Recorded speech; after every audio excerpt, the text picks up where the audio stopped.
Good afternoon, everybody, and welcome aboard once more with just another afternoon's game drive here in Kenya in the Masai Mara. And here we are looking at some elephants just happily moving through the brush. It's a lovely 80 degrees Fahrenheit, around 30 degrees centigrade. My name is Ralph Kirsten, and we've got Archie on the camera. Welcome aboard once more. This is Safari Live, and please join us on the hashtag Safari Live on Twitter and on the YouTube live chat. We'd love to have your comments and your questions, and we'll make it as interactive as possible. Now, these elephants have just moved off a little bit into the brush, so we might head off as well along the road. We are heading towards the airstrip, and I think we're going to try and follow up and see if we can find some of the hyenas that have been hanging in the area. But it's normally full of plains game, and after that then we'll head down towards the river and just go along the river a little bit, and then maybe later, when it's a bit cooler, we'll try and see if we can find some of the lions. So I hope you're all happy with that plan, and let's get out and on the move and see what the bush holds for us today.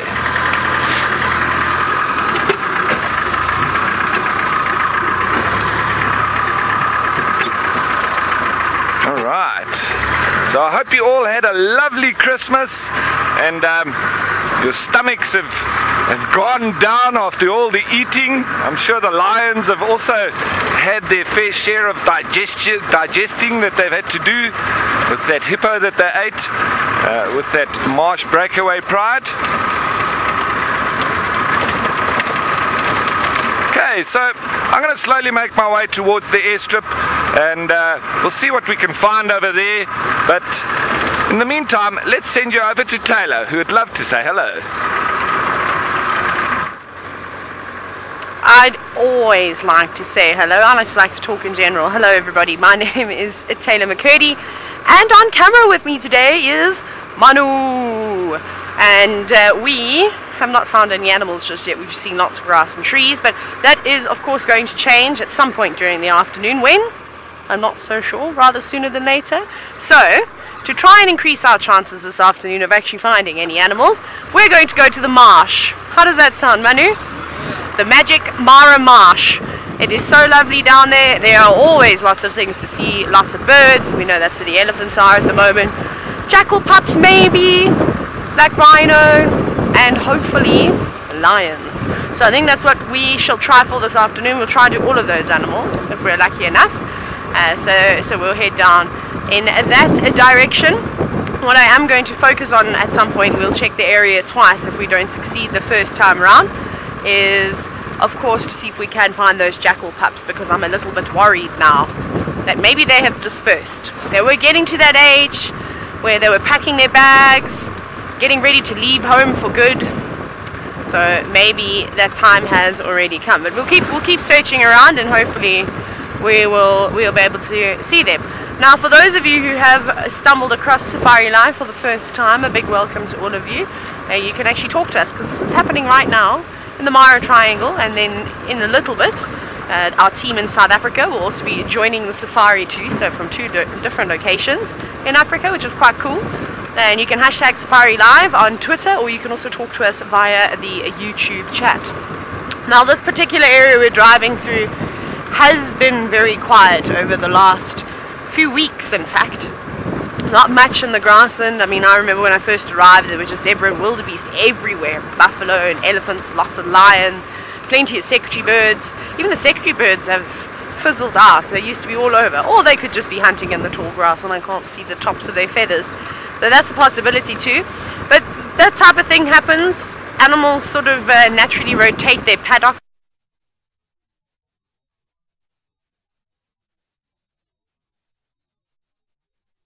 Animals will move on into. It's kind of this cycle where they all just move around one another and feed in different areas.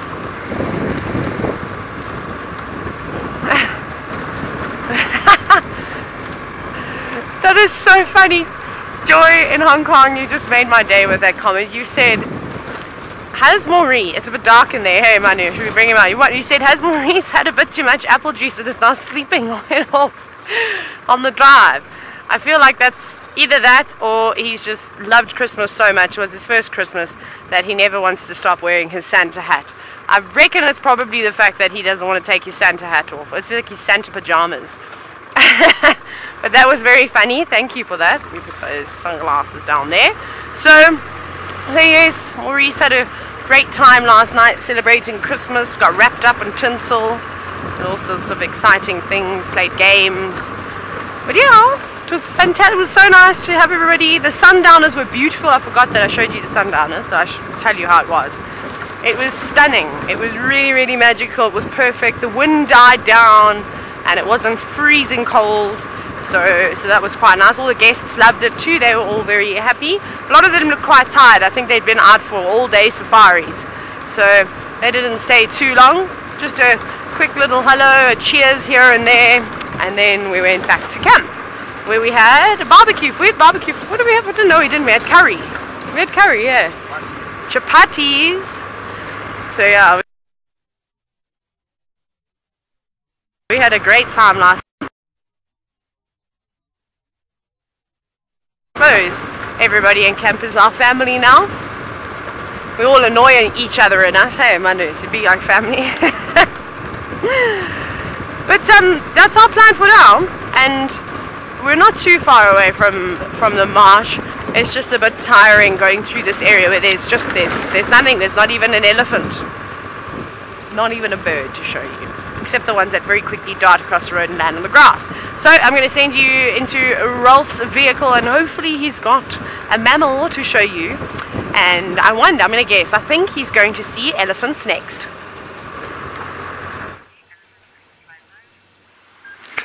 Thanks, Taylor. Yeah, but you guessed wrong. We're watching a couple of buffalo doing what they do best, ruminating in the shade, taking the afternoon off.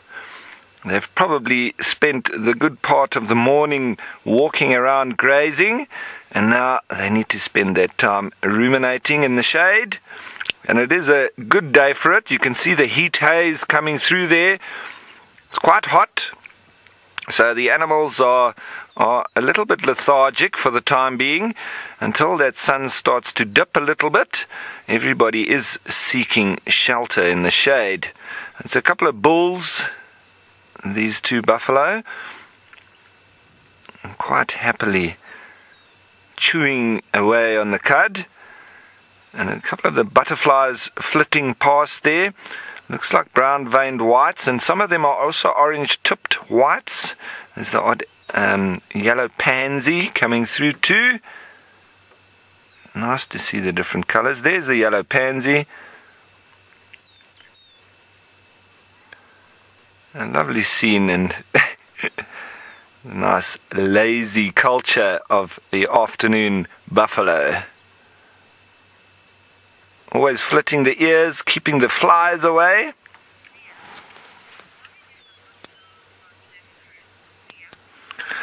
Now, Mia, you're wondering why some buffalo don't live in herds.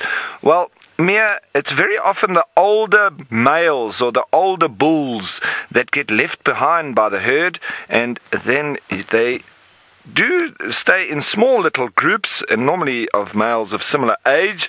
So they do have a little bit of safety with one or two of them being together. Sometimes they can be alone, sometimes they can be with groups up to 5 or even 10 of them, but it is those older bulls that generally get left behind by the herd, and that's when you find them in smaller groups or on their own. Normally they would be moving with the herd. It's only once they get a bit older and a bit slower and a bit grumpy that they get left behind. So that's your answer there, Mia. But normally, yes, absolutely, you're quite correct. They should be moving in groups.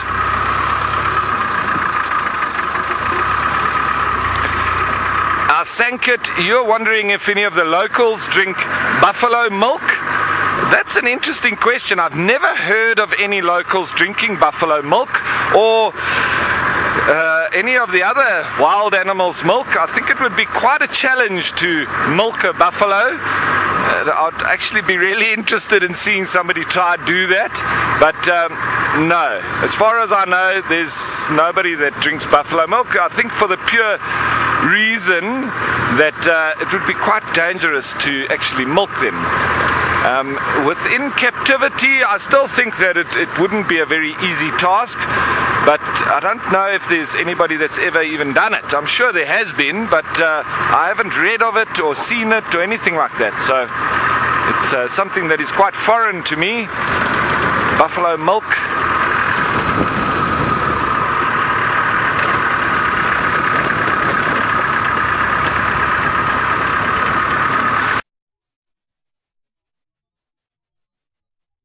In the States, once again, I've never seen buffalo burgers.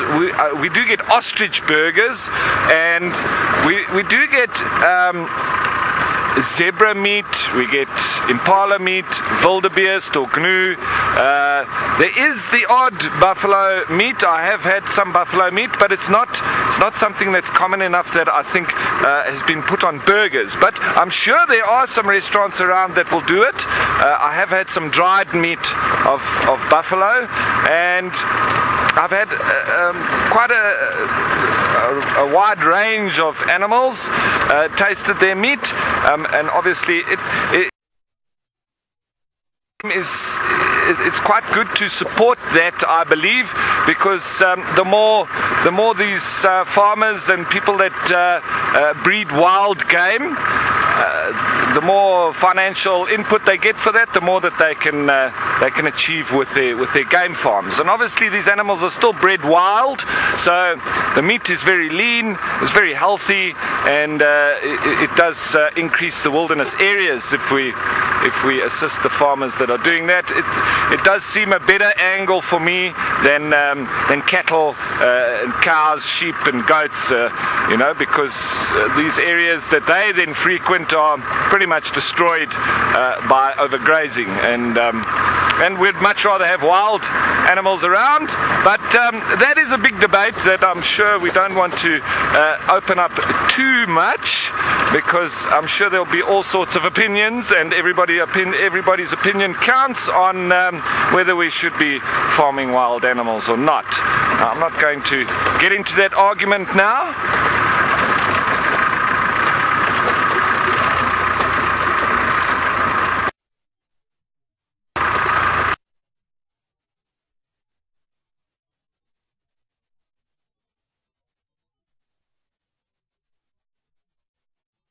Did here minus 41 degrees centigrade. If that is indeed correct, that is extremely cold. 41 degrees centigrade, Brent. Well, better you than me. The worst I've been is minus 18, and that was in France. And I tried to phone home to South Africa, and because it was so cold, I couldn't put the telephone to my ear, otherwise it would have stuck to my ear, and that was, so you're sitting with more than double the coldness that I sat with, and that for me was too much. But no, it is a lovely day here, and I just wanted to come and see if we could just poke our noses through this croton thicket, because there is a lot of hippos here in the river. But I don't know if Archie's going to be able to use his skills. There's some over there, Archie. We could maybe start with them and have a look at those hippos. Maybe just turn a little bit. There's some there, hey? Alright, let's have a look at those.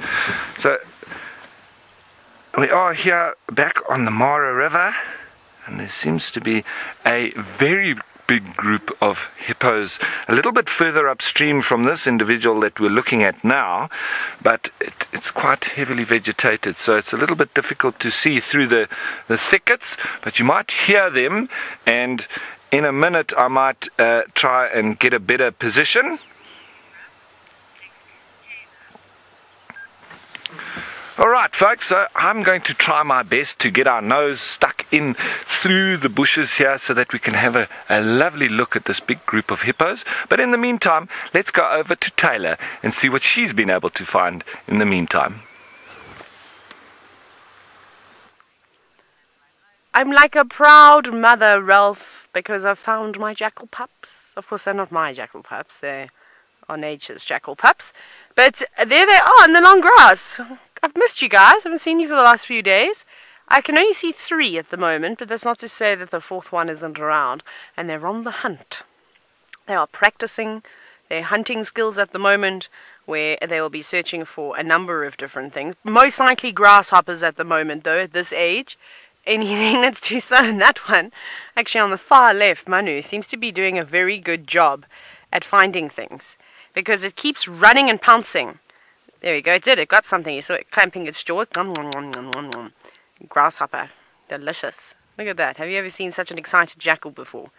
And I feel like every single time we see them, their coats are getting so much darker too. Now, James, you're wondering if it is normal for a jackal to have 4 pups. They can have up to 6, but I'd say about 2 or 3.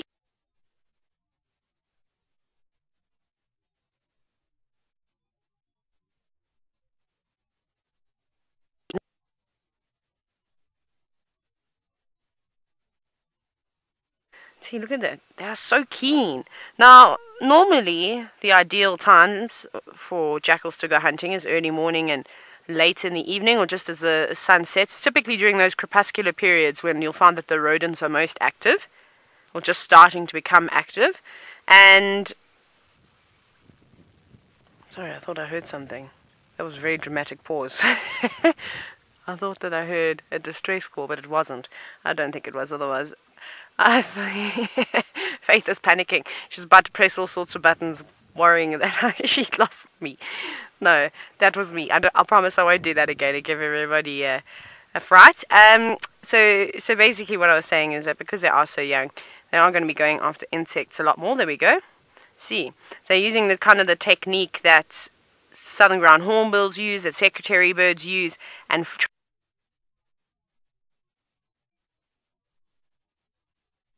trying to flush insects or prey from underneath their feet. So you see them walking in the park.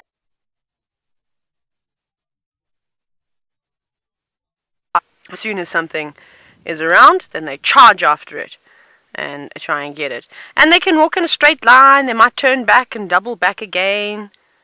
So there's no strict pattern to this type of hunting technique, but it's an efficient one. I think for these species, they're all sprinting around. It's so funny. For these youngsters, you know, I think they're still relying on mom and dad to feed them for quite a bit, for a bit more sustenance, because they're looking very healthy. And I think that as they start to get older, they'll get a bit better and they'll start going for bigger things. Maybe they'll start venturing a little bit further away. You can see, look how full their bellies are. Now, to me, that's not a belly that's filled with just grasshoppers. I feel like there's... Seeing these jackal pups and compare it to today, I'm sure you're going to see a color change on their coats. Wendy, you've said that this has made your day. It has made mine too. I was really sad that I wasn't going to see my little jackal pups again. I thought, oh, they've gone, they've left home. But they haven't. They're still around here. They're just being a little bit more adventurous. So what I was going to say, because I lost my trail of thought about, you know, this being an effective way of feeding. You know, they're not really having to conserve too much energy, so they can spend it out and about during the heat of the day. You did see that they were quite hot. They were panting. There you go, another insect in the bag.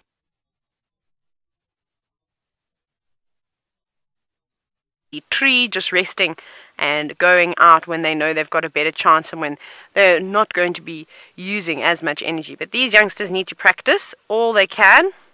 And of course, insects are most active during the day, so it's an ideal time for these young jackal pups to learn. And you see that. So not just using their eyesight, also listening. Because that one just dived in and grabbed a little insect. Go, go, go, jackal pup, you can do it. Chasing after. You catch it. Look. Oh no. Wait, it's still going. It made the kill. It successfully got it. No ways. That was amazing. Sorry, Manu. Oh, that was incredible. Look, look, look. Well done. It was one of those massive locusts that I was... Yes, there we go. So It's not all about lions tearing after warthogs, but it's also quite exciting when you see young jackal pups. That thing dashed for about 100 meters easily after that locust. It was not letting it get away. But that was a good meal though. Those locusts are so long. They're probably about half the length of my hand. I haven't got the biggest hand, so I'd say maybe like 10 centimeters or so in length. Maybe a little bit more than that. So it'll be nice and tasty for them. And we know how nutritional grasshoppers and caterpillars and all those types of things are. Right, going back to the starting point now. Oh no, very engaged. So what I was trying to say before I got the giggles is that they use a combination of senses. Obviously they're using their eyesight when they're doing that walking technique and flashing things out of the grass. But when a grasshopper shoots out the grass, you often hear that, I don't know, it's like a rattling. It's this interesting sound that their wings make, or it's their legs rubbing against one another. And if they hear that, those jackals will turn in an instinct. And I think that's what happened there, is that it heard it and then just spotted it and then chased it down. Very, very incredible to see the development of these young jackal pups. I think we were going to see that today. I didn't. Brent, you're wondering, what is a jackal's cry called? I don't know. A howl? Maybe does it howl? They make a strange, weird noise.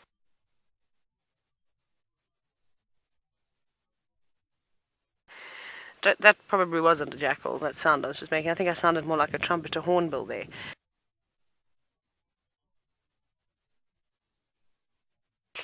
Well done! Okay, you can all help me out. What do you think we should call, what is there a name given for the sound that a jackal makes? I would imagine it'd be howling or something like that, or yelping. Hashtag Safari Live, let us know. Or maybe you can come up with something better to describe the wailing noise of a black-backed jackal in the evening. This little guy is going to be a very successful hunter one day. I mean, I know it's just insects, but the amount of times that it has made an attempt and actually successfully caught something is quite good. But very hot though. They're going to be exhausted. They're going to sleep very well tonight, I think.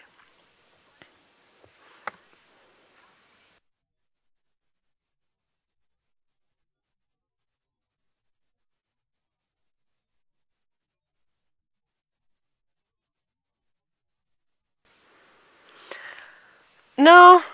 Angela, you're wondering how big is that pup? What?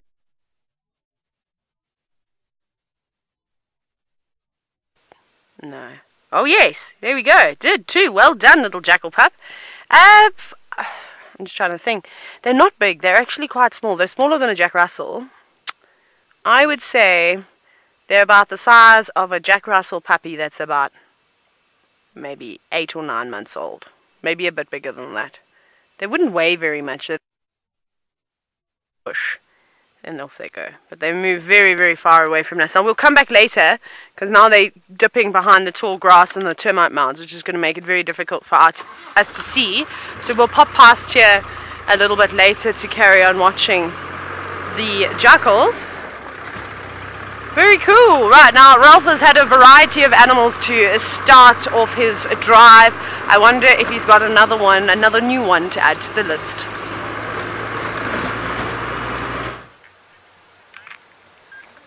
Yes, thanks, Taylor. Not just yet. We still with the hippos, and it would be rude for us to have left this area with a very big pod of hippos just a little bit out of our view without trying to get a better position, and a better position we have found.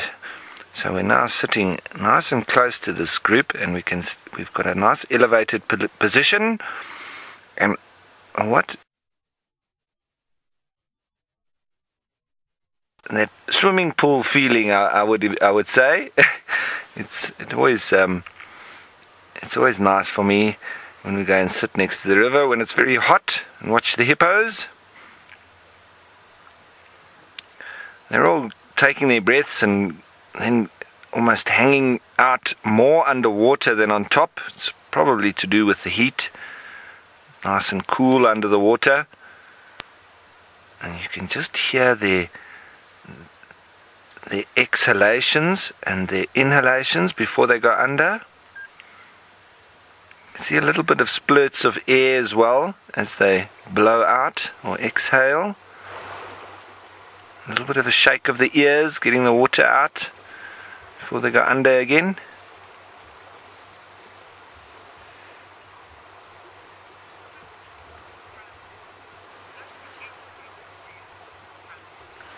Francis, you're wondering if there's any crocs here. I haven't been able to spot any just yet.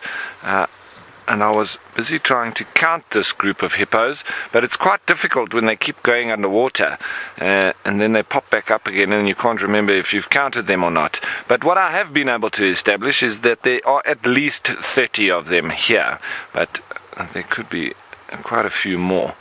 And further upstream there is another big pod, but this one being nice and visible to us. So with them being territorial and territorial bulls that protect their sort of little ponds within the river, I would imagine this is one territorial bull's arena. And further upstream is probably another different territory.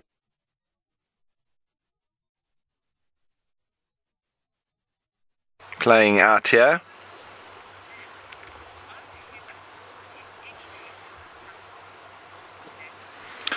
Now Ben, you're wondering if the hippos are at any danger from the crocs. Not particularly, no.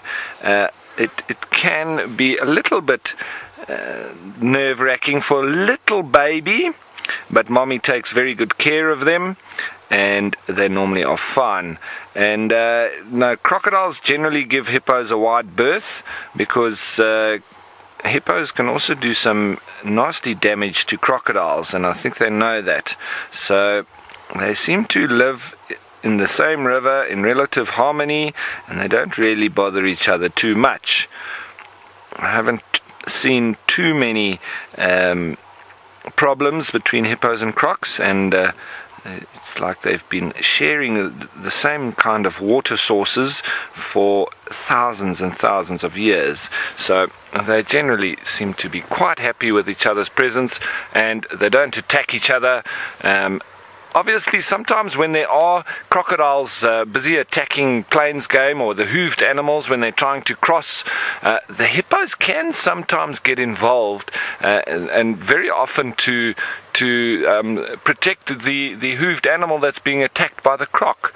So they do seem to be on the side of the herbivores as opposed to that of the carnivores, and it's quite similar to that with the elephants. When they see lions, and especially when they see them on the hunt or chasing something, they very often get involved and try and chase the lions away. And even if the lions do make a kill, the elephants can very often come through and try and chase them off it as well. So it does seem to be that correlation between herbivores and carnivores, and the herbivores not really liking the carnivores hanging around. Now, speaking of carnivores, let's put you over to Taylor, who I believe has found a lovely different carnivore for you.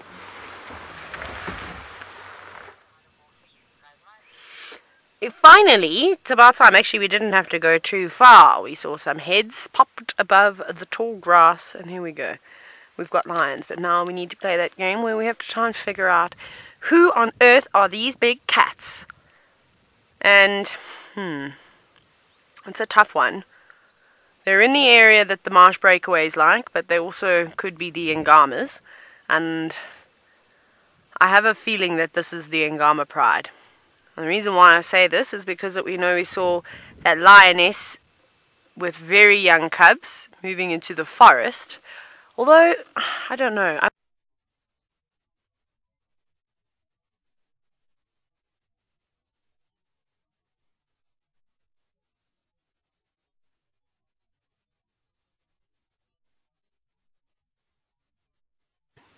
It's a bit hard to try and figure out.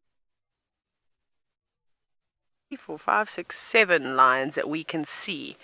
And it's not to say that there aren't any more. I'm just having another scan just to make sure that I haven't missed any others, or at least some that have got their heads poking out the grass. Yeah, it's hard to tell, but I think that this is the Angama pride. But hopefully they'll get moving, and if they do get up, well, they might lead us to some more lions, maybe.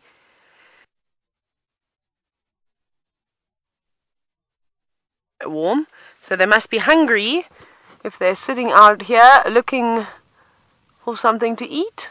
And I know that the Angamas like to hunt, and normally around mid-morning, actually, between about 10 and 12 o'clock. This is what a lot of the guides say, is that they tend to do most of their killing at times that, we would say are not necessarily favorable for lions.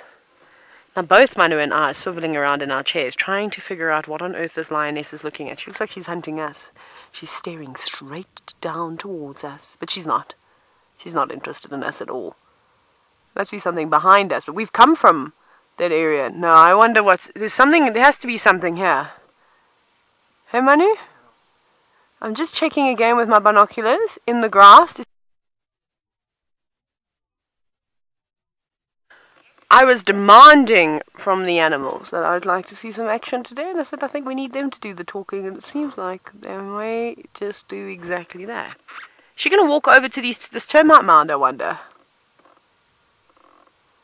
Maybe she's going to try and dig some pigs out. I still can't figure out what they're looking at, but you can see it's definitely got the attention of all the other lions. So there's definitely 4 adult lionesses, and then there's 2 sub-adults of what I'm not so sure. I can't see anything, Manu.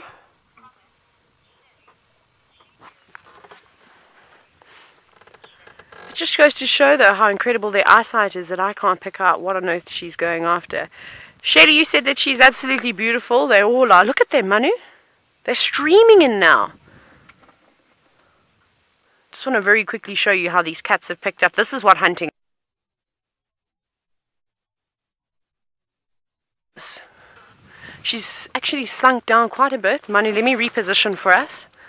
She's just stopping on the edge of the grass, and what I'm going to do is I just want to... She's going to go backwards quickly. There was another vehicle here. I can't believe that they've left. They just needed to be there. Pigs. Okay.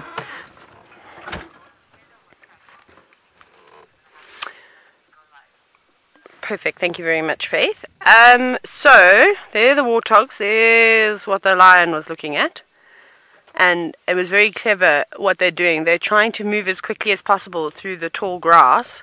See how that pig's now... Are you going to go in... Oh, don't make that mistake. Don't go into your burrow. That is not going to be a good move for you. And in it goes. Wanting to. And they've got a bit of short grass that they've got to get through. So I think they're trying to get through that long stuff as quick as possible. Oh no. They're all going in. Now, we know warthogs reverse into their burrows so that they can face their predators with their tusks. But it's a problem when you've got so many lions coming towards you. There's one lioness, you won't be able to see her. Maybe you will. And there's another girl. I think look at the position of the car is just a bit strange, but she's actually going to go around the other side of the vehicle. This is quite interesting. But they're still quite far away. I mean, something like this, it could happen in a second, but it could also take a little bit longer. So before we do an action broadcast, let's let these cats get into position. Let's give them some time to settle. Oh. It's all happening this afternoon. How exciting! Boxing Day surprise!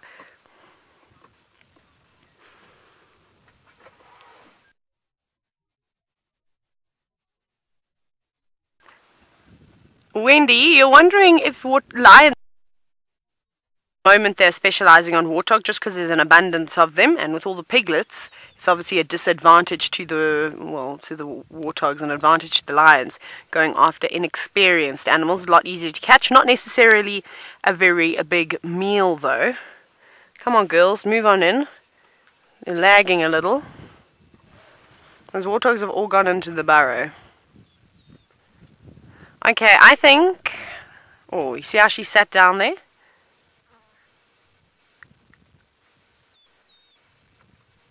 I'm just listening to see if there's any other sounds, if there's any birds that have given the lion's presence away. but it doesn't look like it just yet. But they'd all disappeared. There you go, another one. She's coming up. She's going to use the car to her advantage. Now, there's plenty of room around us. So these cats have got all the best spots to go to. And there was that one lioness, she's gone behind the car now. She's actually heading towards the longer grass. So I think what she's going to do is come from the left-hand side of that barrel behind us, and then eventually swoop around. See how the grass gets tall around here? That might be a good idea. And then she could be the distraction and actually spook the warthogs into running towards this lioness that we've been that's sitting in front of the car. And she'll just sit there waiting before she leaps out of the grass. I think that's what's going to happen, but they of course could change their hunting techniques. I'm starting to see quite a few rufous-naped larks and cisticulars and things popping out of the grass, so they're quite chatty birds. And that's what I was saying. I was waiting for one of them to give an alarm call to see what goes on.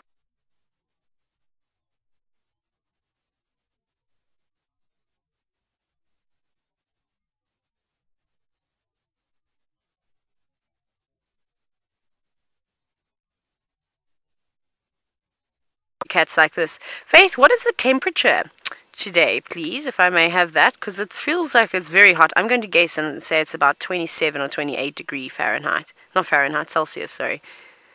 It's quite warm. Woo! I win! It is 28. It's hot today. So, I mean, those pigs don't want to go back into their burrows. It must be boiling down underground. They'd prefer to be laying out in a wallow, but I think they're suspecting that something is going on. There's a very gentle breeze, which of course makes hunting conditions for lions quite difficult.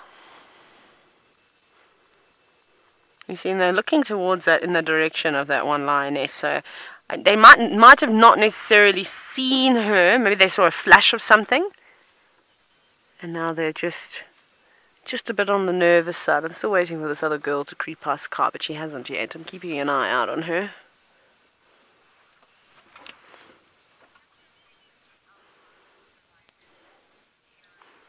Now, Heron, you're wondering if the piglets could outrun the lionesses. Well, at the moment, there's not actually any very, very young warthog piglets. They seem to be fairly grown up, and no youngsters. So they're going to have a bit of experience on their side. So it could be a bit tricky for these lions. However, you're quite correct in saying, well, not quite correct. A little piglet can, if it wants to. I mean, not if it wants to. If it tries its absolute best, it can get away, but it's the inexperience that lets that piglet down. It's not necessarily that it's not fast enough. It's just that they don't know what to do and they panic. And often when you watch piglets being separated from their mothers, they don't know what to do. They stop running and then they're not quick enough. They haven't got that momentum going. Remember, with lions, I think the best thing to do is just keep going, because they can't keep sprinting for a very long time. So eventually they're going to have to give up. And the piglet just might take the wrong turn and do the wrong thing, and then unfortunately get caught by the lion. But they are super quick. Very, very, very quick. Oh, there's the other lioness. Look how quickly she came around. So she's done exactly that. I think, Faith, if we can, I'm just going to see here. We're probably going to do a live action broadcast, everybody, just so that you are aware. And then I'm going to shout, go, go, go. Not yet, though, just now. They're just still too far away that this could all go belly up for them. Okay, let's go live. Let's do it. Welcome everybody to this live action broadcast. We're sitting in the Mara Triangle in the heart of Kenya, watching a lioness snake through the long golden grass, and she is after some warthogs this afternoon. There have been about 3 or 4 of them popping up and down the grass, and there's a couple of lions who are hot on their tails. Following her. I think the warthogs are a little bit to the right. Now, if you've never joined us on a live action broadcast before, you can actually chat to us. All you have to do is comment away, and you can see that these warthogs are a little bit nervous this afternoon. They know that something is up. They know that something is after them. Whether they've smelt the lions, whether they've heard the lions, I'm not so sure. We, of course, are sitting back from the distance, watching them. Come on, girl, you can still make this work. She's so far away. And it seems as though those pigs are on the move now. It looks like they're running far into the distance. You can just see she's watching them. They should have made their move a little bit sooner. But panicking warthogs can often be a great surprise for lions, because sometimes they...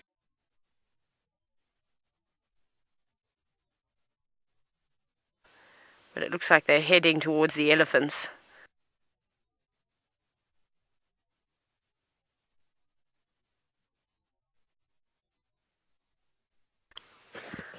Now, Donna, you're wondering...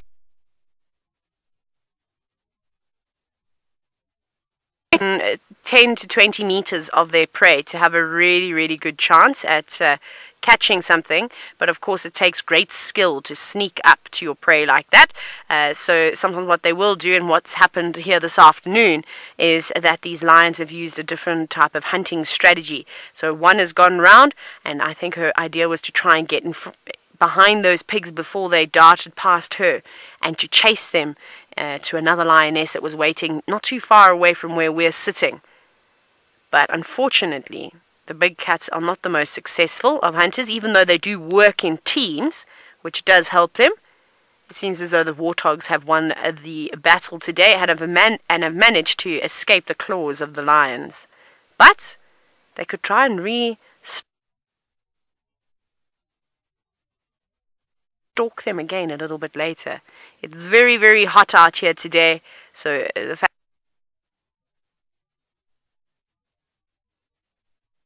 great excitement, because I know that they're going to continue and keep trying again. They are obviously a very, very hungry ladies. But that's it, I'm afraid, for now.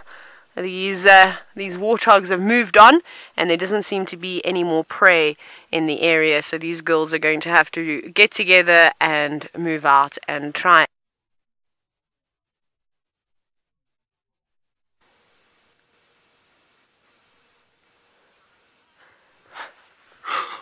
Sorry, I didn't close that very well. Yeah, hello again, everybody. That was unfortunate, wasn't it?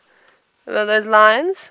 Yeah, I think this is the Angama pride. I'm just starting to see lots of big sub-adult lions popping up, and I know that there aren't any other prides in the area that have such grown-up lions in the pride, other than the 4 lioness and the 13 cubs that they have. Otherwise, it'd be quite dangerous if there was all of a sudden a new pride that had moved in over here. But it's not all of them, though. This pride seems very split up, so perhaps some of them have been left at home.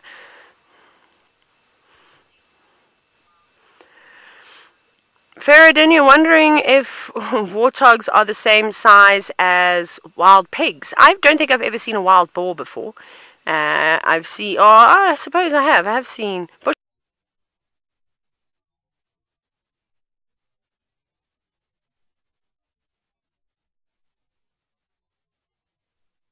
a male over 100 kilograms. I mean, I've told you the story of the warthog with a broken leg and how massive it was, and it was the length of my entire body from the tip of its snout to its back legs stretched out. It was a huge pig, and it weighed over 100 kilograms. I was in the Eastern Cape too, so they can get quite big. A female each about 55-60 kilograms. There's some big girls out here too. But that was a decent attempt for these lions. I think they were a bit slow, though. They could have made their move a bit quicker. They should have actually charged on in when those warthogs were in the burrow. And then I think they would have had a much better chance. By going into the burrow, and then very quickly corrected themselves and raced off towards the marsh where the elephants are. But maybe they'll restalk them, which would be quite exciting. So we'll try and stick with these girls for a bit. Manu and I are just going to go and try and find some shade now. Off you go back across to Ralph, who I don't think is too far away from where I am.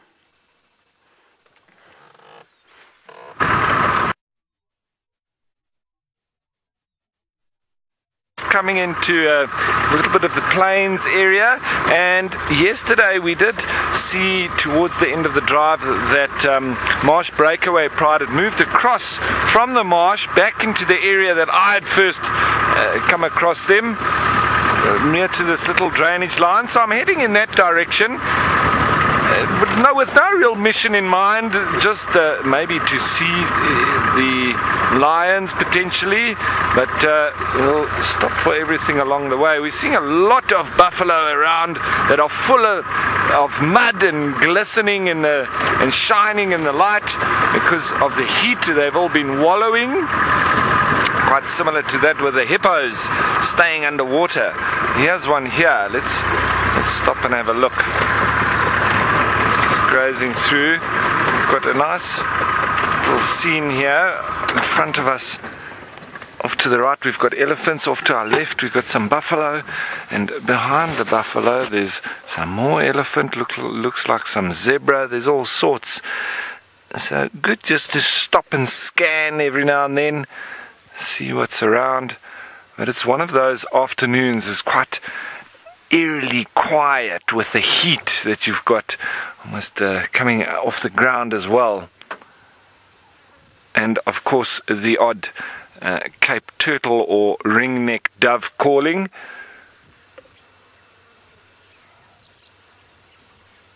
And the starlings, they're very often the birds that call during the day. So Archie, let's have a look over there, towards the escarpment. A nice herd of elephants moving through. A nice setting this as well. The background with the escarpment there, the Olololo escarpment, still a mouthful. But I'm getting used to the word now, saying it quite regularly, so it's Lolo escarpment. Those elephants you can see obviously also with the heat, a lot of flapping of the ears. Yesterday there wasn't that much at all when it was cooler and there was the rain around and those little ones were playing, and the ears were only being moved in the little games of trying to make themselves look bigger, but they were quite happy with the temperature, I would say. But even now you see them moving out in the direct sunlight and sunshine, and that radiator of theirs really. Thanks for your comment and saying that that's a very beautiful view. I agree 100%. And with the elephants in it, and you can see that heat haze a little bit off the grass. It's a warm afternoon, but I don't think it should be hot for too much longer as the sun starts to dip. There is quite a number of cumulus clouds around, so there is always the potential for a little bit of rain. But yesterday we were dodging in between the clouds and a bit of the rain, and we managed to stay dry, and later on in the evening it seemed to clear up, so we didn't get wet at all.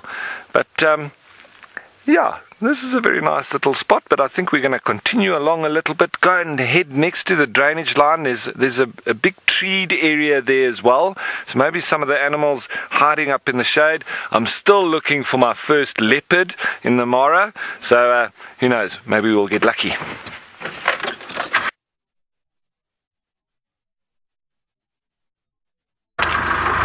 So, yes, and I'm sure that Taylor brought you up to speed. We had a lovely Christmas dinner with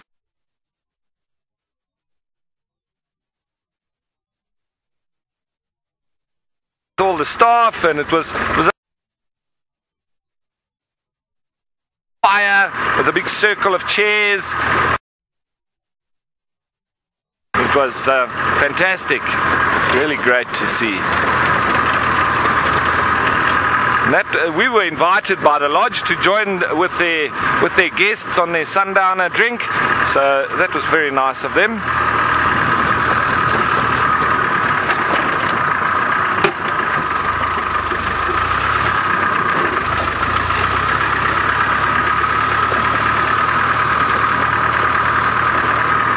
Jenny, you're wondering how big approximately is the average elephant.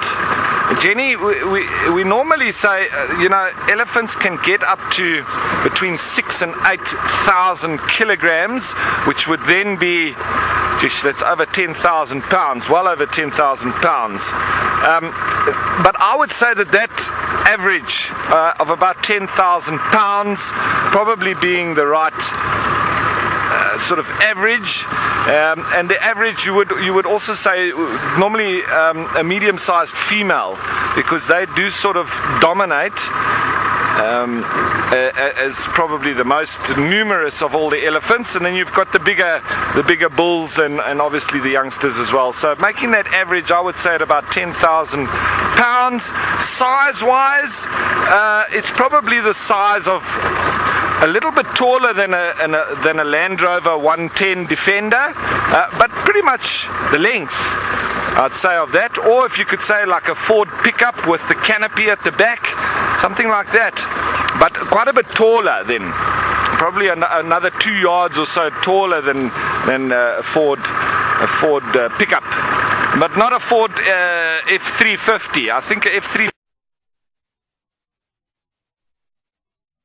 would probably be more in line with like a big bull, but maybe if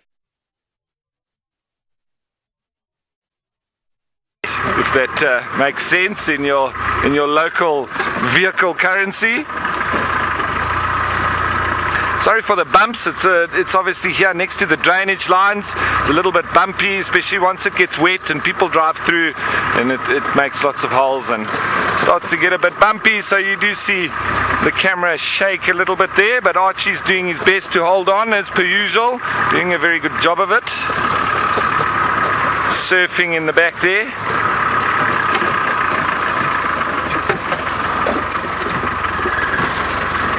And that's something else that is obviously a big part of the skills that we teach to students and prospective guides. We've got the walking side of things where you don't really need to teach people how to walk. You do teach them many different and new techniques that they would use in the bush, but the obvious level of skill of being able to walk has been gained through many years of doing that wherever you've been in the world. But with driving, it's quite a very big part of training guides, because especially in 4x4 areas, very, very important to be able to teach the guides to drive the vehicle. Firstly, that you don't break the vehicle. Secondly, that you don't destroy the roads where you're driving. And thirdly, and probably most importantly, that the people in the back are comfortable and that the guests would be quite happy. Now, in the situation that we're in here, we're not necessarily making sure that the people in the back are comfortable, because it's a cameraman and he's quite well trained in the art of surfing on the back of a Land Rover, so I can drive a little bit harder than I would normally with actual guests inside, sitting inside the vehicle. I know we've got the biggest game viewer in the world with the camera, but you're not physically sitting in the back of the vehicle, so I can drive a little bit faster. I can go through bigger holes and climb up bigger inclines and things that I wouldn't normally do with a packed vehicle of guests.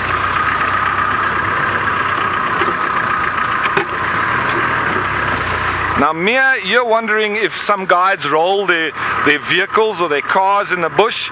Mia, it is one of those worrying things that it has happened, and I'm sure it will happen in the future as well.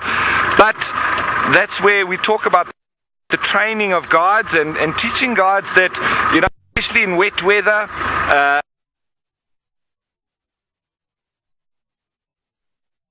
understand what a 4x4 vehicle can do and how it works.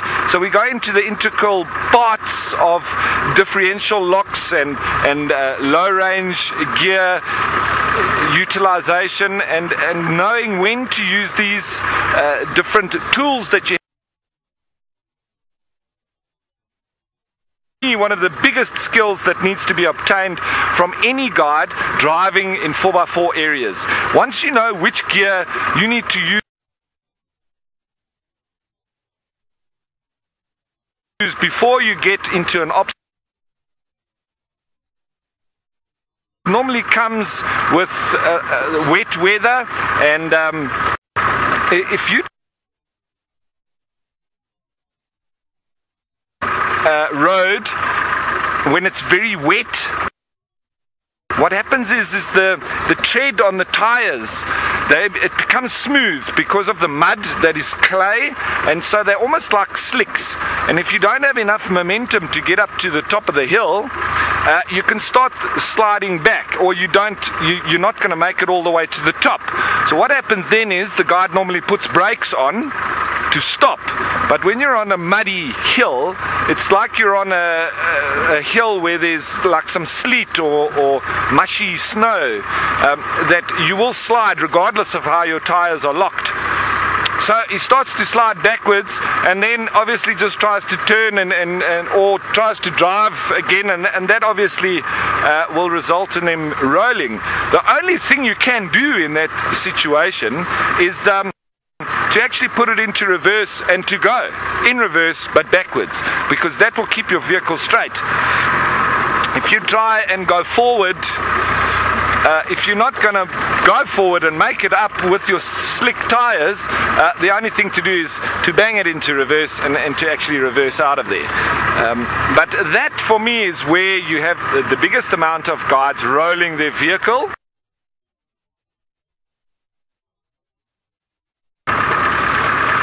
Now, Richard, you're asking if I can explain the term bundu bashing. Well, we call bundu is like the bush, it's like the wild, it's actually off-piste or off-road, and that is going through the branches, going through the vegetation, not on the well-worn track.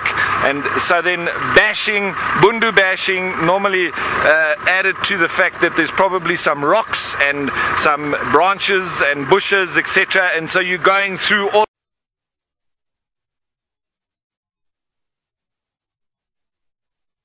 of that. That would for me be a direct go through there, but it's not an amazing bundu bashing session because there's not too much thick brush to go through.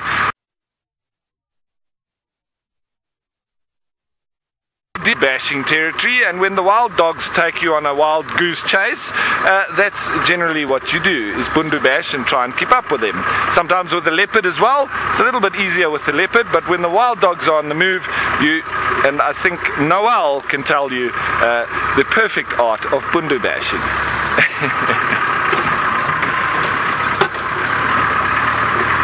I see Tristan's quite good at it as well. But yeah, there's not too much space for bundu bashing here in the Mara. We're also not allowed on this side to be going off the road.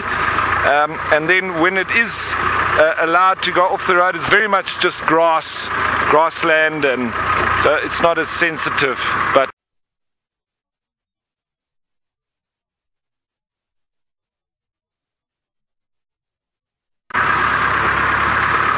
now, Sankit, you're wondering why an elephant is described as the largest land mammal and not a giraffe. What defines it? Well, an elephant is not as tall as a giraffe, but he's a lot heavier than a giraffe. So it's difficult if you're looking at a definition of largest.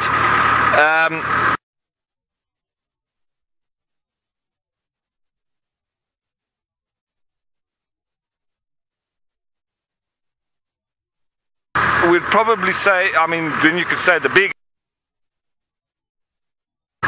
real definition. Yes, the giraffe is the tallest living land mammal, but the elephant definitely the heaviest by far. So I think that's where the definition then comes in.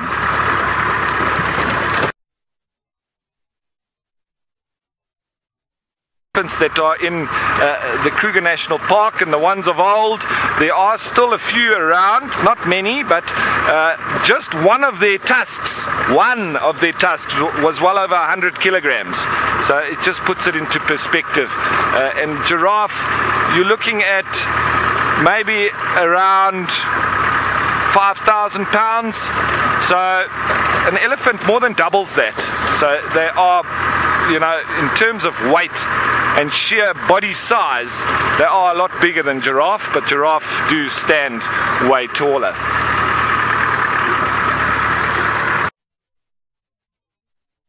Session of the afternoon, and hearing the afternoon birds calling. Still, what's that up in the tree there?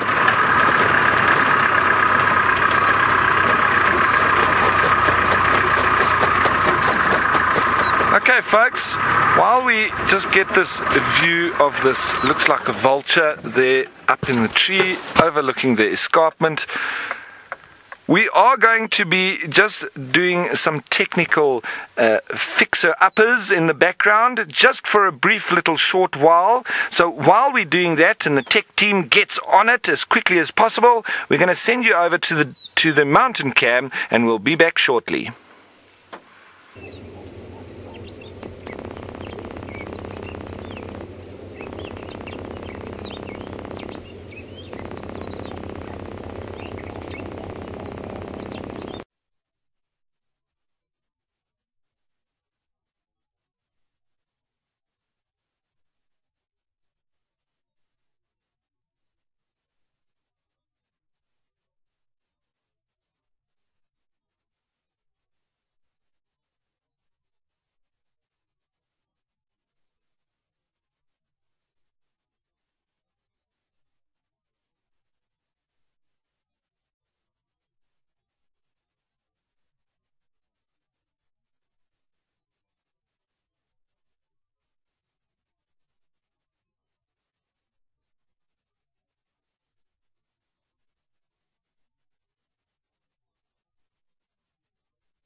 welcome back everybody to the Sunset Safari. Sorry about that, but some technical duties needed to be done in order to improve the broadcast, and hopefully we've got rid of the gremlins this afternoon.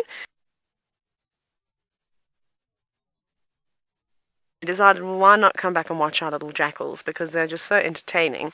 And who doesn't want to watch jackals? I surely do, that's for sure. And it's quite exciting seeing them dash after all the insects as they leap into the air. I must admit, they're working very, very hard.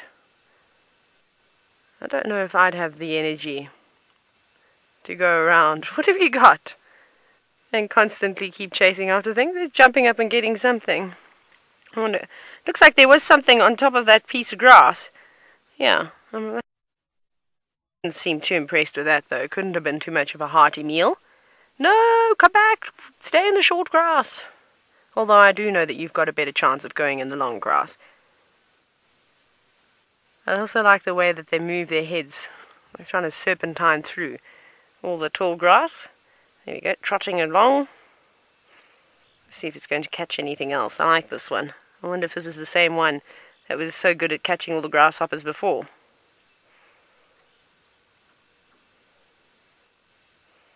It'd be nice to watch them at night, although I don't know how much work they're actually doing at night. After being busy the whole day, I'd think that they need to catch up on some sleep, and we know how long dogs and cats.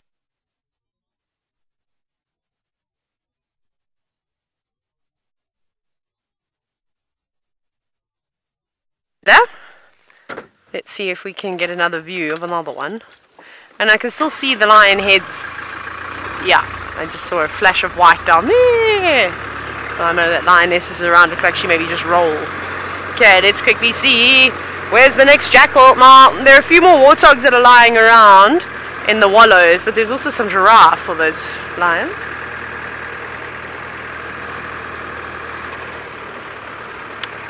Where are you?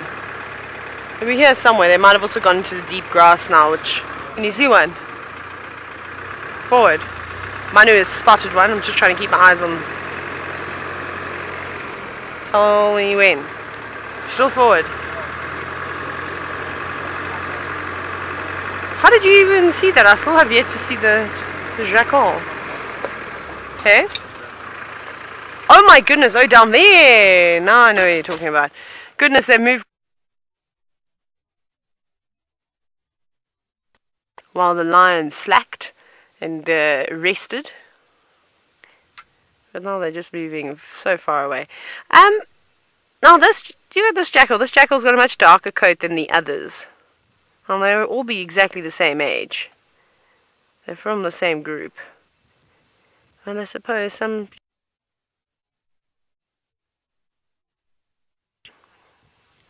It almost looked like it was maybe a side-striped jackal, but it isn't. They're black-backed. It'd be nice, maybe this afternoon, well, it is this afternoon, but a little bit later. I think we could get some fun with these guys coming back to the road, charging off again. Did you get it? No, didn't look like a successful attempt there. Looks like trying to sniff it out of the grass now. And what's probably happened is that grasshoppers obviously jumped and then flown, trying to leap away. And then they sit very quietly in the grass, hoping that their camouflage does the trick and conceals them. But we know that that's not always the case, because the jackal's got that super sensitive nose. Right, we're going to sit around this area probably the rest of the afternoon. There's lots going on here. I'm going to send you to Ralph, who's still sitting with the elephants.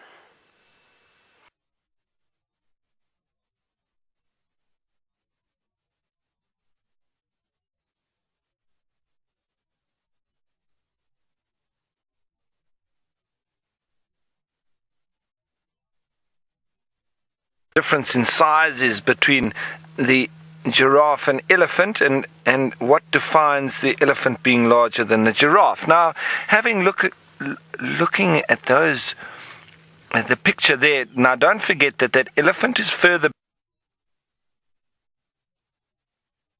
back, so you can't really get a perfect rate. Bigger bones throughout the legs and the back. And there comes a giraffe in front.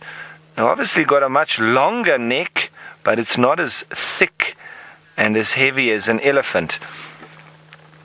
So remember, all mammals have got, I think it's either 7 or 9, but if I'm not mistaken, 9 vertebrae in the neck, and even giraffe have the same.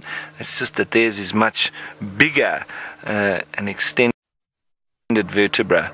But between elephants and giraffes, elephant are hindgut fermenters, whereas giraffe are ruminants. So different in their digestion and their feeding patterns.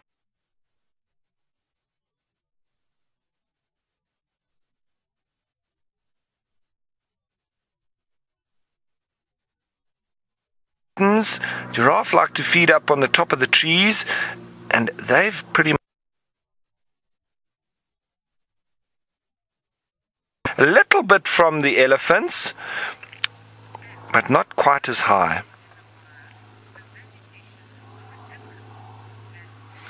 Now, Ben, you're wondering if I'm but there, you'll see that this is just running along a drainage line or a small river, a tributary that runs into the Mara River. And all along these little river systems, you'll also have forest or riverine vegetation.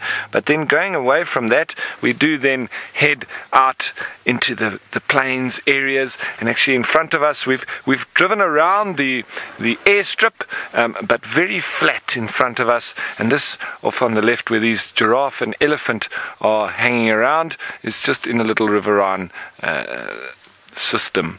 And as I suggested earlier, it's very hot today, so they're moving in these little zones. It's a lot cooler and a lot more lush. There is a bit of water around, so it's very comfortable for the animals down there in the shade.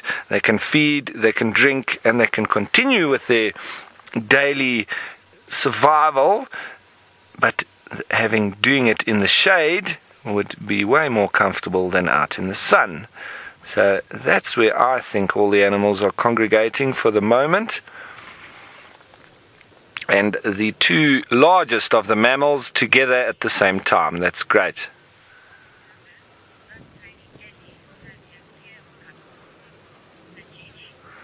Now, Lajesh, you're wondering what happened to that tiny little baby elephant that had his tail cut off. Well, we've been seeing him almost every day, Archie and myself, and that little elephant seems to be doing just fine. And every time I see him, I will put him on screen and we'll stop and we'll just give an update. But there are a few around that seems to have half tails. He's the only one that seems to have the whole tail, whether it's bitten off or it's been lost due to disease or something. I'm still leaning towards crocodiles and them crossing the river and being unfortunate that the crocodile has grabbed on and then they've actually pulled, broken it off. But that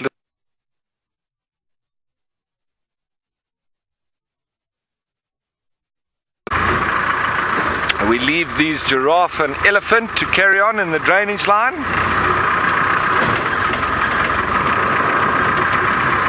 Now, Matt, you're wondering if giraffe and ellies generally get along. Absolutely, they don't seem to have a problem with each other. I've never seen giraffe and elephant having an altercation, and if anything, it might just be a bit of a grumpy elephant, and the giraffe will stay well clear of him, because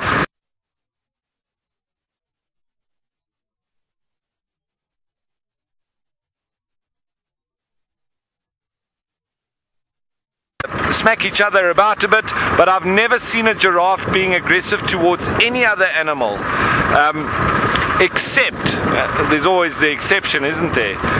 There was a case where we saw, when I was working in a game reserve near to the Kruger National Park, while on foot we came across a little baby impala that had been killed by a giraffe. Now, what the reasoning behind this giraffe having stomped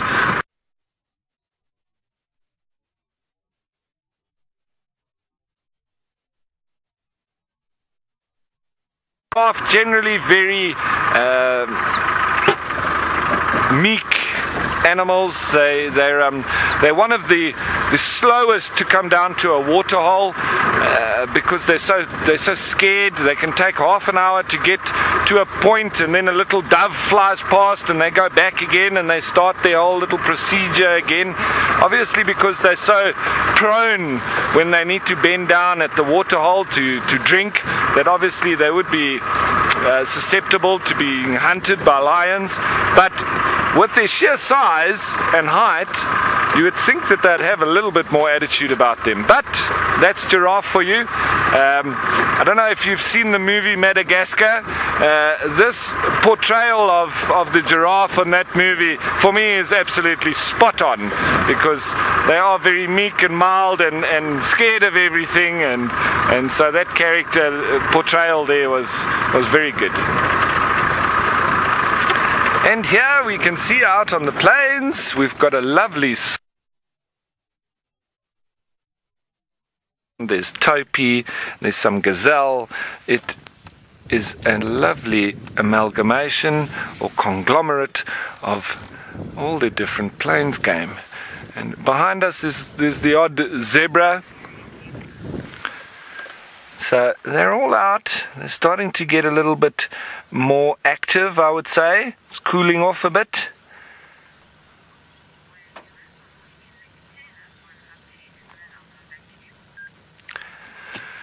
So we're going to sit here a little bit and see what happens with all these plains game. Maybe there's a predator lying, waiting in ambush in the grass. Who knows? But in the meantime, let's go over to Taylor and see what she is up to.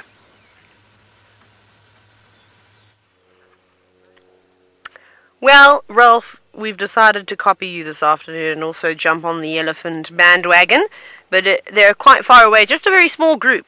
There were like 3 of them. I think there's a little calf being swallowed by the grass at the moment, and as you can see, we of course with our lions still. We're bouncing back between the lions and the jackals and the elephant. Our giraffe have decided they don't want to be here anymore and have disappeared. I don't really blame them though, because they did have a young calf at their side, which the lions would find particularly tasty. So it's best that they move as far away from these cats as they can before the cover of darkness falls upon the Mara. But I can't believe they're just sitting out in the open. I mean, I've even had to turn the car around because I thought it was very hot. So it just goes to show you through in order to catch dinner. Now, in this area, we obviously know we're not quite in the marsh just yet, but it's starting to turn into the marsh. So there's quite a few wet spots and wallows that we got from these girls. But this girl's the closest to them. She hasn't seen them yet. They're essentially from where she's sitting there quite far. We won't see them either now.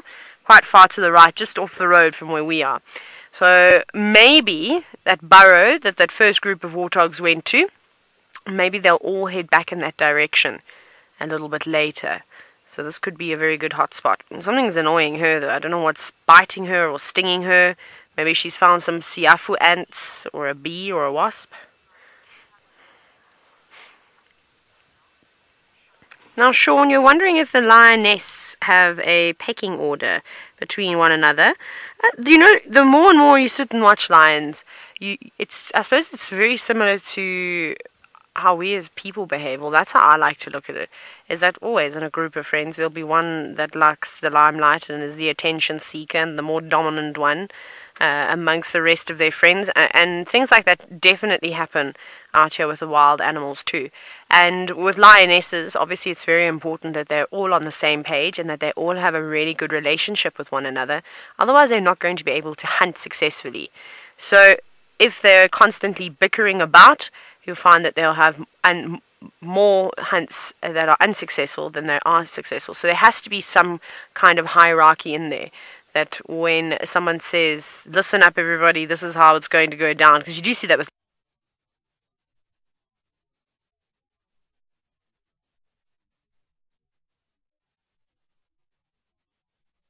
lions. I mean, I've seen it so many times. One lioness will just get and in this particular case, it was a pride of lions that I was able to watch for a few years. It was on a small private game reserve, so it was a fenced off. It wasn't like the Great Kruger, or for instance, the Masai Mara, where the animals can roam freely. So I got to see this. I got to know each lioness, and it wasn't the oldest lioness. There was another lioness who had a very feisty personality. She kind of reminds me of my favorite Ngahuma cub, and every time she got follow her without a hint of hesitation. So I think to some extent there definitely will be one lioness that's more dominant than the others. The other example I have of this is with the big sausage tree pride.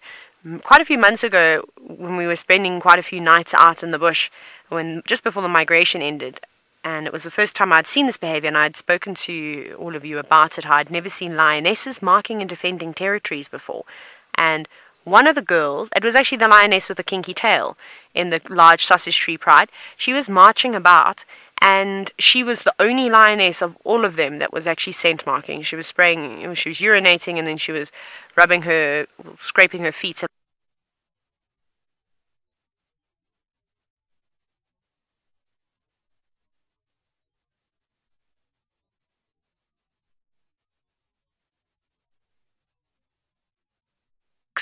About animal behavior, and particularly about lions, they don't necessarily mention a typical hierarchy structure within the pride.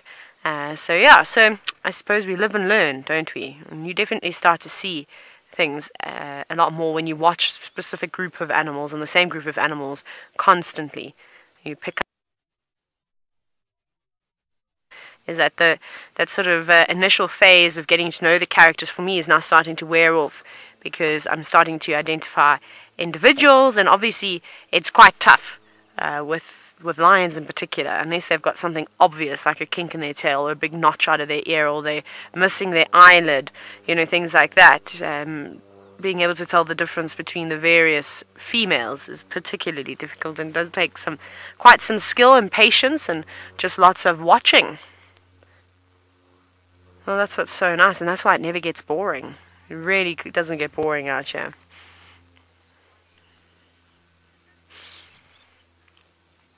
Now, Mr. P, you're wondering whether these lions would eat those elephants that are in the distance. Probably not. I don't think that this pride would go for them, and also the fact that for the time that we've been here, they haven't turned their attention to the elephants.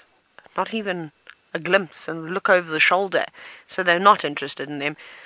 Lions of course can hunt elephants, and both of those youngsters are perfect and a relatively easy size for the lions to take on, but they know that they're going to have to deal with that big elephant cow, and she's not going to tolerate those cats at all. So if they even started approaching her, she'd probably pick up on them quite quickly, because we know how elephants have got very acute hearing and sense of smell, and she would chase them around to the point where they wouldn't come back. So no, I think that they're safe for now. But when you go to places like Wangi National Park in Zimbabwe, there's pride lions there that specialize and go after elephants. So they just have adapted, I suppose. Very cool, but no warthogs just yet. I haven't seen any more heads popping out, so I think they're still enjoying their wallow. So while we wait for a warthog to make a dash, let's go see how Ralph is faring in the heat.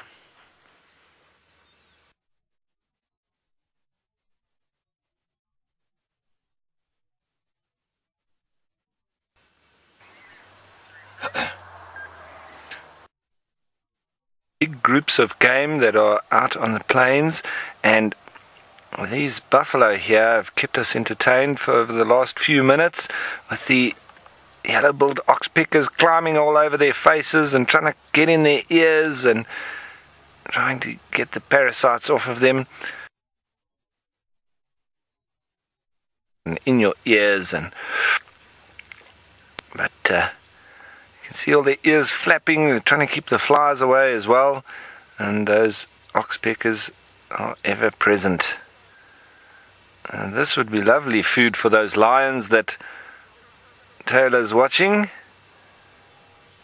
But it seems that these lions are still not particularly specialist buffalo hunters, if what Brent says is anything to go by, because I chatted with him and he said that they're not particularly interested in the buffalo as far as he's seen.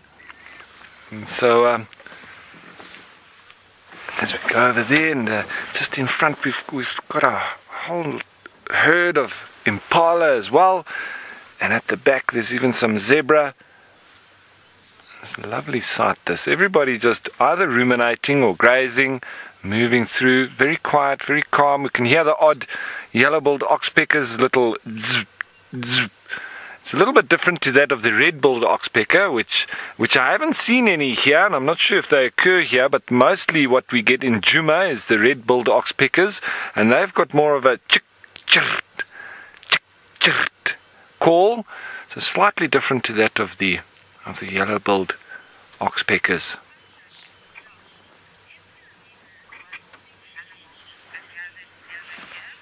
Now, Josh, you're wondering, is there a reason why all these animals, or is there a reason why they're all gathered here together? Josh, yes, absolutely. It's all around this resource of this lovely lush grass and vegetation. And with them also being in an aggregation like this of different species near to each other, you've got a lot of eyes and ears, and so it does help for predator evasion and protection, because it's very difficult for a lion to stalk up on a group of animals like this. One of them is going to either spot or hear or smell the lions, and that's why animals do like hanging around impala, because they are very alert and the first to pick up on a predator. So it's similar to that of monkeys and baboons as well. The animals do like to be around them because they're very quick to pick up on predators. And I tell you, even if you want to try it yourself, if you're ever in a game reserve or anywhere in the world, try and sneak up on a monkey. I've tried it many times and it's nigh impossible. They will pick you up and they will let everybody else know that you're there. So it can be quite frustrating sometimes if you're trying to sneak up on a like that, and the monkey's forever letting the animal know that you're there, and which normally results in the animal running away. So you need to then move away from the monkeys and go and find somewhere where there aren't any, and then try your approach once more on whichever animal you were looking at getting close to. But with monkeys around, yeah, it's really difficult, and the animals know that as well, so they like to hang around them, and you'll very often find impala and baboons hanging around together. I have explained it before. Magical relationships in the bush, because the baboons get up the trees and keep a lookout from there, and the impala from the ground.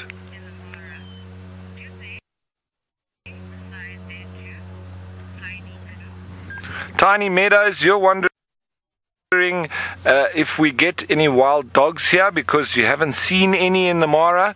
Well, tiny meadows, I haven't seen any either, but I do believe that they do occur here, especially on the other side of the river.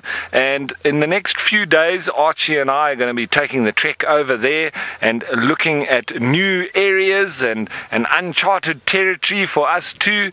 So we're going to be looking for cheetah and wild dog and trying our best to get some different animals and different perspectives, and hopefully get lost many times and get stuck and all of those magical adventures. So that's what we're going to be deciding and on in the next few days, and hopefully I can bring some of those different predators to you online. But for now, we're still sitting with these beautiful plains game, and I know that Taylor has been following those predators on the other side a little bit, but we're doing a little bit of a different drive this afternoon, not chasing predators, we're just seeing whatever comes along.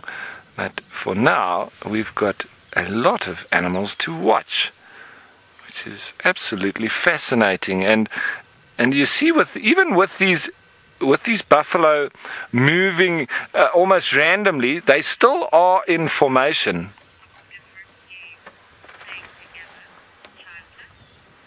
Now, Chandler, you're wondering if I've ever seen any different game playing together. Well, I have seen elephants playing with, baby elephants, obviously. I think the animals would get very scared with anything else, the older ones. But I have seen little baby elephants playing with gazelle and topi and trying to chase them off. The gazelle and the topi, they are obviously very nervous. So you can see that there is an inkling that they would like to play, but they're a little bit scared. And I've seen baby elephants doing that with quite a few animals, especially birds that come around them to try and they're actually after insects as the elephants walk through. The little baby elephants love to try and chase them and charge them, and it can be quite amusing. But you don't generally see too much play outside with the adults. It's mostly with the young ones, especially in the morning. Archie, the other day we were watching, I think it was topi and gazelle.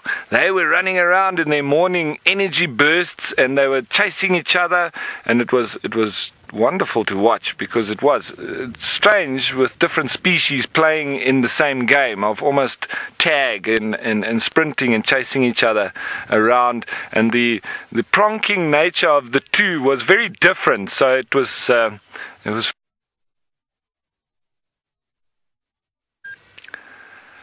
so as we sit here with this wonderful Kenyan scene with all the plains game, I'm going to be sending you 1,600 miles to the south, all the way down to South Africa, into the greater Kruger National Park in the Sabi Sands, and we welcome Scott. Hello Scott, and let's send you off to him. Good afternoon, everyone, and welcome to a cloudy South Africa. We are in the Sabi Sands Reserve, and this is a woodlands kingfisher. Very beautiful bird that's migrated into this area in the last couple of months and are enjoying hunting the summer harvest of insects. Now, at the moment it seems quite relaxed. It's just scouting for any prey. It hasn't found anything, and we just couldn't resist showing you its beauty, because we are actually in and around a leopard's den site. My name's Scott Dyson. I'm teamed up with Senzo on camera, and we are hoping to find you guys a leopard and her tiny 6-week-old cub. It's just up ahead of us. Let's keep moving. We just thought we'd start by showing you that wonderful bird. You also do get them up in the Mara, where you've been having a wonderful afternoon, it sounds like, with Taylor and Ralph. Now, I'm just going to stop here and have a quick scan around the den. It's in that fallen down tree over there, and see if we can't see anything. That's the last place we saw the tiny little cub hiding in and around the roots, and on the other side of that tree there's a small cavity where the cub often comes and pokes its head out of. Now, there's no immediate sign of Tundi, the mother, but what we'll do is we'll just drive around a little bit more. There's lots of possible hiding places where she could be hidden, and if she is here, we'll sit with her and wait for her to call the little cub out. If she's not, we'll head out and go looking for her, because she is in all likelihood searching for a meal. So we're going to keep scratching around here, and in the meantime we will send you across to Noel, who's already found you guys an awesome surprise. Good afternoon, everybody. So one of our tech guys, Conrad, was out and about doing some work, and he found this leopard on his way home. So myself and Ferg came out, and Ferg expertly spotted him from his perch, and then here he is. Now we're debating who this beautiful male leopard is sitting here on top of this termite mound in the Sabi Sands in South Africa. I'm actually getting a feeling that it might be Hasana, but you all know the spot patterning a little bit better than I do, so I would like to know what you think. He's definitely full, whomever he is.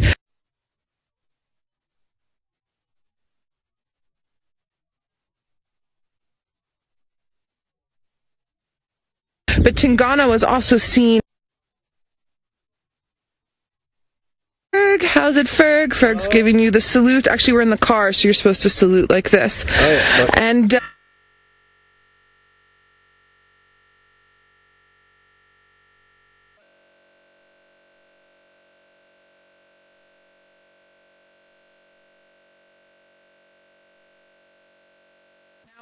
we're going to have some interesting little scenarios with the camera work today because it felt like rain, so we had to put the roof on, so we have these poles around. For now, as long as he stays where he is, we have this excellent view that I am very happy with, as I hope you all are happy with as well.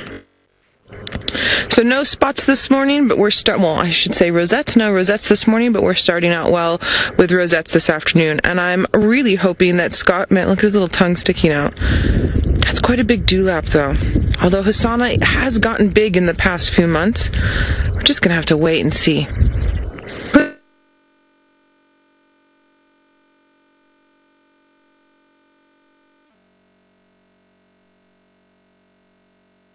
Main road. He's just on the southern side of the main road.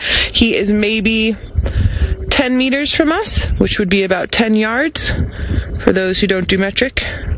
And yes, it is absolutely incredible.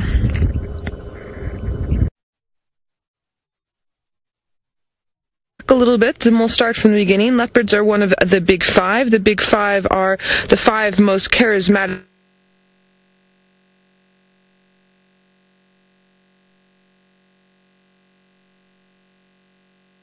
high population densities of leopards. The leopards that we usually see on Safari Live include Tundi and her new little cub that we're guesstimating is about 6 weeks old or so. We also see Shadow and her youngster, who is just about a year, just under a year. She'll be a year in February, I believe. We see Kuchava, and we also see Tamba. They are sister and brother, and they are some of Tundi's litters. Then we also see Hosanna, who's one of Karula's youngsters. Karula's no longer with us, but those of you that have been with the show would remember her. I also remember her from some freelance work I used to do in the Northern Sands and also coming here as a guest. And then we get Mvula, my favorite male leopard in the area. He has legs like a bulldog. He's got short little stocky legs. He's also been around for quite a while. And a Tingana, as well as Quarantine, Mr. Q. And I'm trying to think if I've gotten everybody there. I think that's pretty much the leopards that we see in general. Now, there has been a sighting or two of an unknown male leopard in the area, and every now and then we get the Anderson male, but he's usually much farther south from us, and I haven't seen him yet. From what I've heard, he is rather large. So any of the viewers that have been watching for a long time, if I've missed anybody, please let me know. And now we were talking about spot patterning with a leopard, and unfortunately his head is down, so I can't go through too much without being able to show you, but I know many of the viewers that have been with us for a long time are amazing at doing those those picture things. So if any of you would like to put up one of your personal favorite GIFs detailing the spot pattern above the whisker line, that would be fantastic. There are some other people who do up a few of those, that would be great. And those are all personal details with the personal leopard whisker line. You would also do a whole body length on the left and a whole body length on the right, including the tail, as well as those front face leopards. Now, I've worked with trackers when I was guiding in the lodges, and I've worked with trackers who can tell from the prints themselves exactly who the leopard is, and that's a very specialized detail to be able to do. Now, we have one of the largest cats that we find in Africa. It's one of the top 3 large cats we find of the 8 large cats in the world. We get a cheetah, leopard, and lion, but there are other predators around as well, some of them big and some of them small. And Taylor, who is up in to show you, so let's head on up to her while we wait to see what this male leopard wants to do.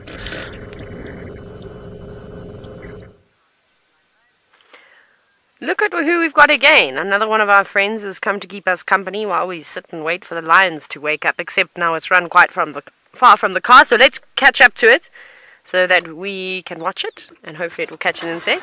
So the lions haven't seen it, thankfully, just yet. Not that I think that lioness would be too worried about the jackal.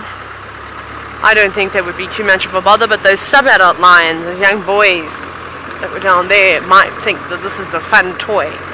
So, hopefully this jackal keeps on the move. Goodness, it's gone quickly. I'm trying to keep up with it, and I actually cannot. Okay. Where on earth are you going? You're spreading your wings, little one. There it goes. They're looking quite healthy. Now, Jinlin, you're wondering what is this jackal looking for? Anything to eat at the moment, and we've been watching them try and catch grasshoppers. Actually, we've seen them catch grasshoppers this afternoon, but if they can catch a bird or a rat or a mouse or a lizard, or if they can find something to scavenge on, they'll quite happily take that too. I think they've actually done very well. I can't imagine though that just eating grasshoppers would make your belly bulge like that. I really wonder if they didn't have a good meal maybe this morning and now they're just keeping themselves topped up like that. Anyways, they're looking lovely though. And then our lions are just here. Let me get another spot though. And I'll show you that other lioness. She's not too far from here.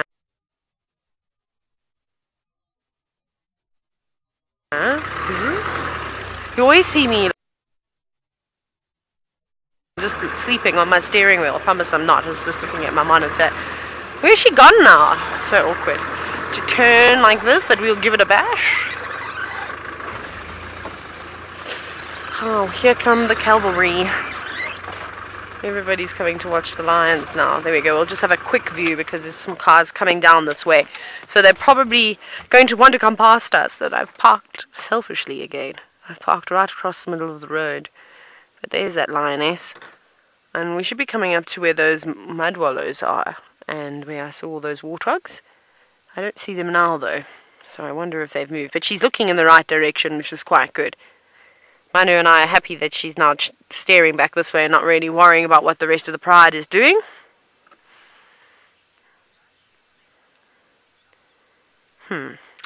Right, I'm going to try and catch up to my jackal friend who is escaping me at the moment. It's on a roll. Rolf, however, has got another creature that can also be quite sneaky, like a jackal.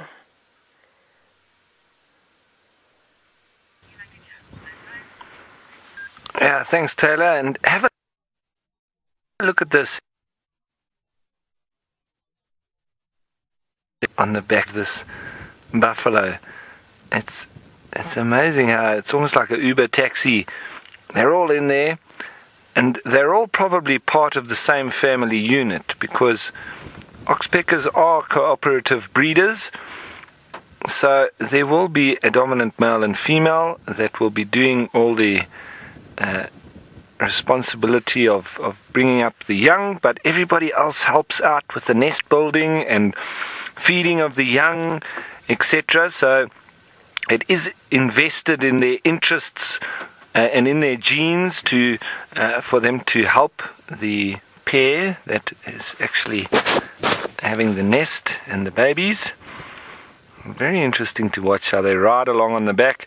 And there's actually a couple of these buffalo with a lot of defecation on them as well, because you can see the white, because you know with birds they've only got the single cloaca, so they do defecate and urinate from the same opening, and so it's very often white from the uric acid in it.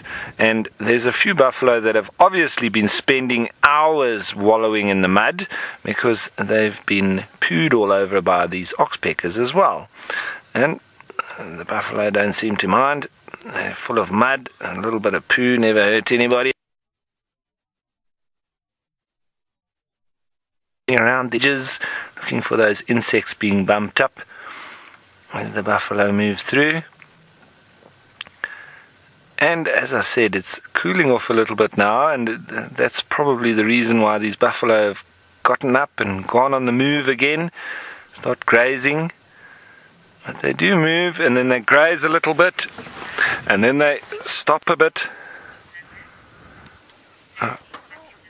Alright, so we're with this massive herd of buffalo, but they can get into herds of thousands, I have seen.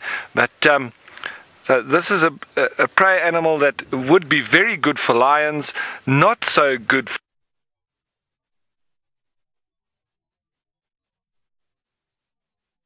with Noel, who I think has got one of your usual suspects.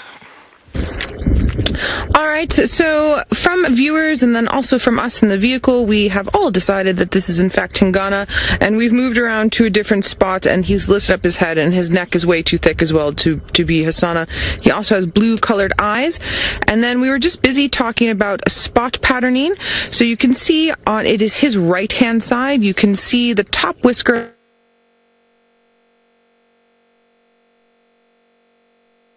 and then at the back you can start to see more dots. Now I've got a photo that I took of him a little while ago on the dashboard here where you can see it just a little bit better. Basically,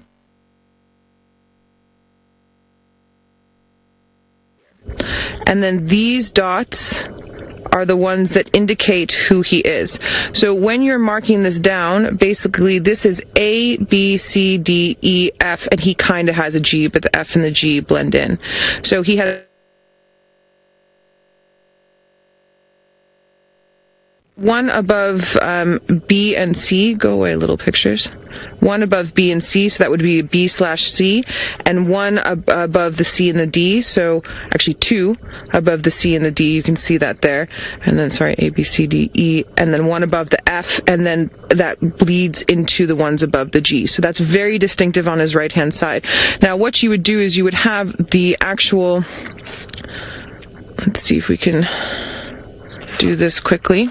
You would have an actual photo of a leopard with a face that's similar to this but more straight on. Okay, that's going to be his left-hand side. So with the cat actually physically looking at you. So the nose would be in the center, and then you would have his right-hand side on the left and his left-hand side on the right. And then you would dictate these spot patterns. So then here as well, you can see the A, B, C, D, E, F, G, and then he's got a B1, a C2, a D, E1, and then an E1, okay? Roughly right around in there. So he's got a 5, I think it's a 5-5 pattern on either side. I just want to double check as I say that. 1, 2, 3, 4. Yeah, he's got a 5-5 pattern, and that 5-5 pattern is unique to him. Sometimes you can have a 0-5 pattern, or a 1-1, or a 2-3. It's all dependent. So the 5 that you put in first is his right-hand side, but the left-hand side of your paper, and then vice versa with the right-hand side is actually his left-hand side on the paper, and then that's how you do it, the 5-5. And then the A, B, C, D, E, F, G is just when you go into more detail. So he should technically be the only male, dominant male in this area with that 5-5 pattern. That's usually how it works. So from a mammal leopard to a Chelonian leopard, let's go say hello to Scott. Well, interestingly, this reptile leopard is also on the top of a termite mound, just like your mammalian leopard. But awesome angle with one of these leopard tortoises when you're in a vehicle, but I'm hoping we're going to get you some great views of it now as it makes its descent. Ooh, looks like it may have got itself. Might have to do some serious off-roading here.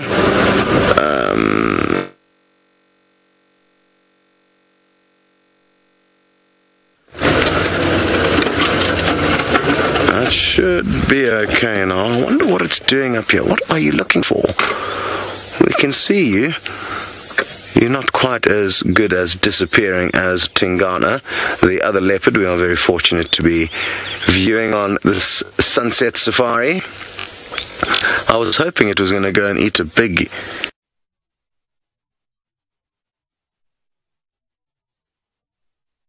yellow hibiscus flower. Tortoises do like to gobble up flowers.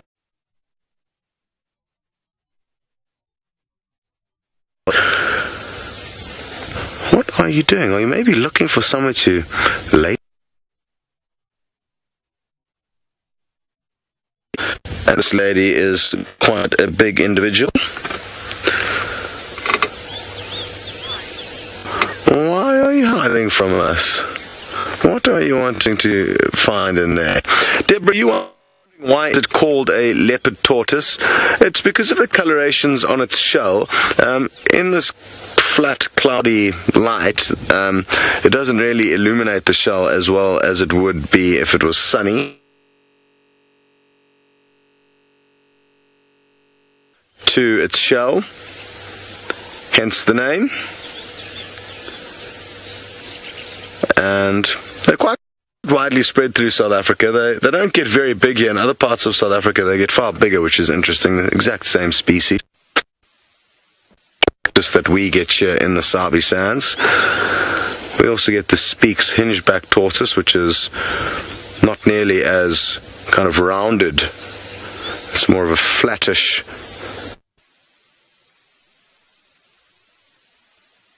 They have the ability to kind of hinge their shells slightly closed. Well, seeing as though this tortoise is hiding from us, we will probably leave it be so it can continue with whatever it wants to do, and we'll send you back to Taylor with her jackal.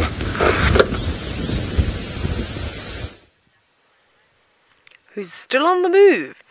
These guys get A for perseverance. It's incredible. I'm really impressed with how hard these young jackal pups are working. I actually don't think I gave them enough credit when I first started seeing them. I said that they would just be relaxing, maybe being, waiting for mom and dad to come home, but that's obviously not the case at all. Or at least over the last few days, they seem to have become more interested in looking after themselves rather than waiting away. That could also be the case, as they are growing up very, very quickly. Their coats are all starting to resemble the adults now. They're not so mottled. There's that distinct black line, and that silvery back is going to go a little bit darker than that.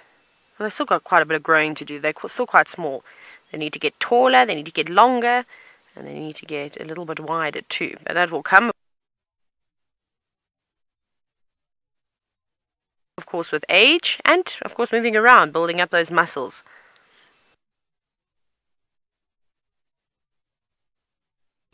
Stephen, you're wondering if these jackal pups are going to stay together for life or if they're going to go on their own way. They will split up eventually, and that time is going to come soon. I mean, already we're starting to see them not spending so much time from one another. This one is probably about 200 or 300 meters away now from the rest of the jackal pups. So that instinct to leave, to move on, to find better areas, it's all starting to kick in now. And when they're ready, they'll go. So you might find one might leave, the others might stay together for another week or so, a few more days, and eventually they'll all drop off and go about their ways. Well, that's a better area. You might find some bigger prey if you search between those trees, maybe some rodents of sorts, or perhaps a nesting bird. They would definitely like that little snack. Very cool though.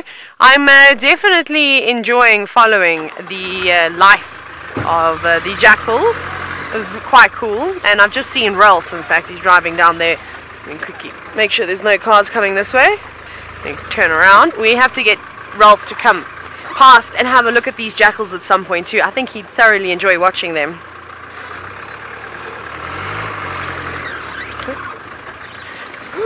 Sorry, my Rovers. I've just reversed a little bit too far into the little drain. Now let me concentrate and go past it. Now, as we get back onto the road, Linda, you were wondering if anything preys upon the jackal pups? Of course, most certainly. You get hyenas. If a hyena comes through, finds a den, lions will kill them. Probably won't eat them, but they're still going to kill them. Big eagles. I always tell the story how I've almost watched a tawny eagle snatch up a young leopard cub. That's almost happened. So, yes, snakes. Snakes don't care what they eat. A big python, oh, I'd absolutely love to gobble up a jackal pup. So unfortunately, it's not an easy life either for those jackals. They've got quite a tough life ahead of them too, where they need to watch what they do. And even when that little one is hopping around, it doesn't look like it's focusing on danger, because they had no idea that the lions were around. Every time we've seen those jackal pups and they have seen big predators, they have seen the lions, we've heard them yelping and barking and alarming, telling everybody around them that there are lions in the area. So that's how I know they didn't see them, just from their previous reactions. So it could find itself in a bit of trouble. So better be a bit careful. But we're going to head back to